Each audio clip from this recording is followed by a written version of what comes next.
Hello বন্ধুরা, আমি সুস্মিতা। নতুন আরও একটা ব্লগ ভিডিওতে সবাইকে স্বাগত জানাই। নতুন আরও একটা দিন তোমাদের সাথে শুরু করলাম।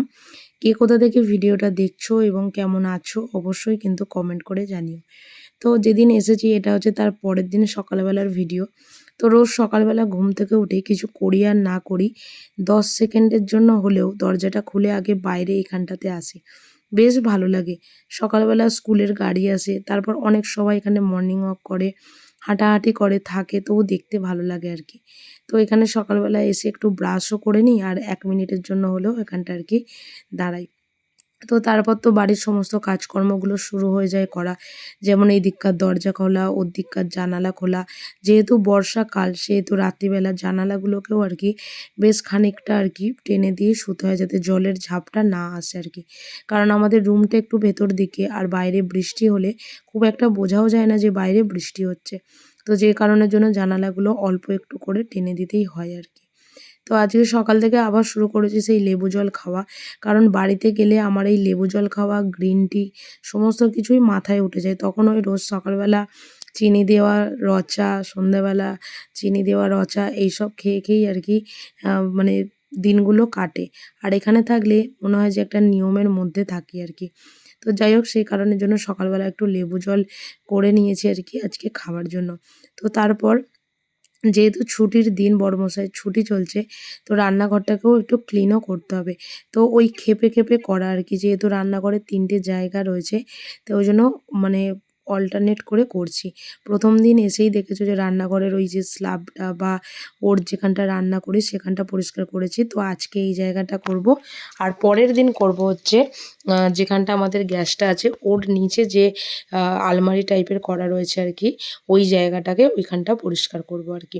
যেহেতু বর্ষাকাল, আর বর্ষাকালে না সমস্ত জিনিসই কীরকম একটা যেন জল জল হয়ে যায়, সেটা চিনিই হোক বা নুনই হোক, সে যেটা লঙ্কার গুঁড়োই হোক, যেটাই হোক না কেন, যতই ভালোভাবে রাখা হোক। তবে এবারে খুব একটা বেশি সেরকম কিছু হয়নি, তো যে কারণের জন্য রান্নাঘরটা মোটামুটি ওদিকে ক্লিনই করছিলাম।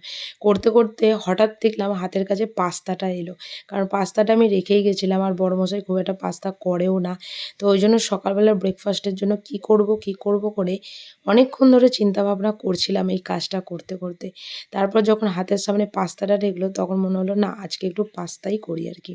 তো ওদিকে পাস্তাটা সেদ্ধ করতে দিয়ে রান্নাঘরে আর যে টুকটাক পরিষ্কার করার কাজকর্মগুলো ছিল সেগুলো করে নিয়েছি। এবার এদিকে পাস্তাটা জল ঝরিয়ে রেখেছিলাম।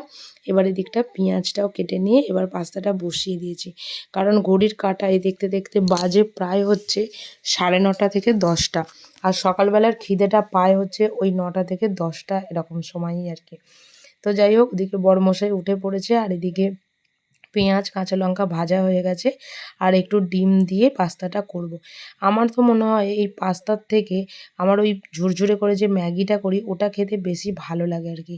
আর যে কোনো জিনিসই যদি বেশি খাওয়া হয় না, সেটা আর খেতে ইচ্ছা করে না। ঠিক সেই রকমই পাস্তাটা বিয়ের আগে প্রায় দিনই যখন খেতে শুরু করেছিলাম, প্রায় দিনই খেতাম। খেতে খেতে এমনই হয়ে গেছিলো আর একদমই বিশেষ ভালো লাগে না বললেই চলে আর কি। তো যাই হোক, ওদিকের ব্রেকফাস্ট করে এদিকে চলে এসেছি ঘর দুয়ারগুলো ঝাঁট দিতে। কারণ কোথাও যদি ধুলো পরিষ্কার করি আর কি, তো সেটা পরিষ্কার করে একবারে ঝাঁট দিলে আমার মনে হয় খাটুনিটা কমই হয়। কারণ কিছু কিছু জায়গায় মনে হয় যে এখানটা পরিষ্কার হয়নি বা ওখানটা পরিষ্কার হয়নি, কিন্তু যখন দেখি যে ঘর ঝাঁট দেওয়া বা মোছা হয়ে গেছে না, তখন আর ইচ্ছা করে না ওই কাজটা করতে আর কি। তো যাই হোক, এটা হচ্ছে আমাদের ছাদে যাওয়ার সিঁড়ি।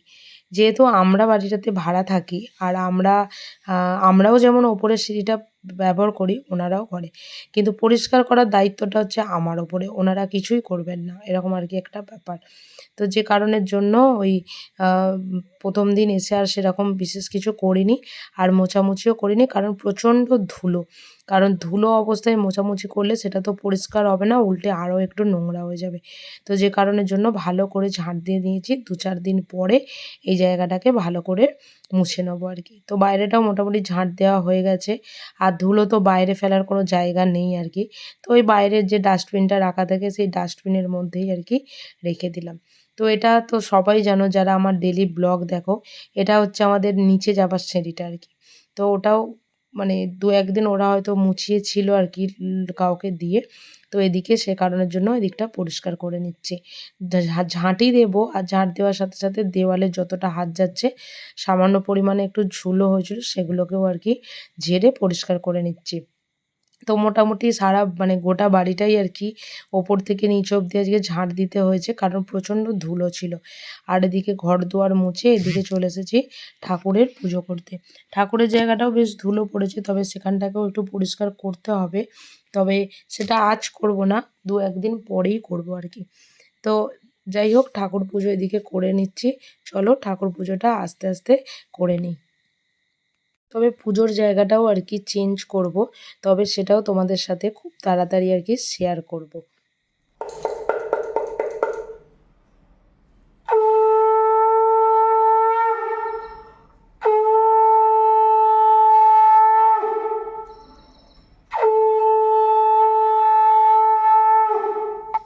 তো পুজো সেরে এদিকে ভাতটা বসিয়ে দিলাম, কারণ রান্না বান্না বলতে সেরকম বিশেষ কিছুই হবে না, কারণ বড়মশাই রয়েছে হচ্ছে মাংস। আর আমি আজকে যে বাড়ি থেকে এই মাছগুলো নিয়ে এসেছিলাম, তো সেই মাছগুলো ভাজা আর ইলিশ মাছের তেল আর ইলিশ মাছ 1 পিস ভাজা হলে আমার সত্যি কথা বলতে কোনো তরি তরকারি না হলেও চলে আর কি, এত ভালো লাগে ওই ইলিশ মাছের তেলটা দিয়ে খেতে। তো এই মাছগুলো বাবা দিয়েছিল, এবারে নিয়ে এসেছিলাম, তো গোটাই মাছ আর কি, তো সেটাকেই বড়মশাই কেটে দিয়েছে আর ওটাকেই ভাজা করছি আর কি। তো 3 পিসের মধ্যে আধখানা হয়তো বড়মশাই খাবে আর বাকিগুলো আমি খাবো বলতে পারো। তো তার সাথে এই ইলিশ মাছগুলো যে ভাজা করলাম তার সাথে একটা কাঁচা লঙ্কাও ভাজা করে নেব, কারণ হচ্ছে কাঁচা লঙ্কাটা ভেবেছিলাম হচ্ছে ঝাল আর কি, তো সেই ভেবেই এটাকে ভাজা করেছিলাম। কিন্তু যখন ভাত দিয়ে মেখে খেলাম তখন দেখলাম যে সব কাঁচা লঙ্কার মধ্যে হয়তো এই কাঁচা লঙ্কাটাতেই একদমই ঝাল ছিল না আর কি। তো এই যে বড়মশাইয়ের ভাত, ওদিকে আমার ভাত, আর এদিকে একটু মাংসও ছিল সেটা। তো এদিকে চলো রান্নাঘরটা পরিষ্কার করতে করতে আজকের ব্লগটা এখানে শেষ করছি। যদি কিছু ভালো লেগে থাকে একটা লাইক করো, শেয়ার করো, চ্যানেলটি সাবস্ক্রাইব করে পাশে থেকো। দেখা হবে নতুন আরও একটা ব্লগ ভিডিওতে, নতুন আরও একটা দিনের সঙ্গে খুব তাড়াতাড়ি। সুস্থ থাকবেন, ভালো থাকবেন, দেখা হবে আরও একটা নতুন দিনে। টাটা।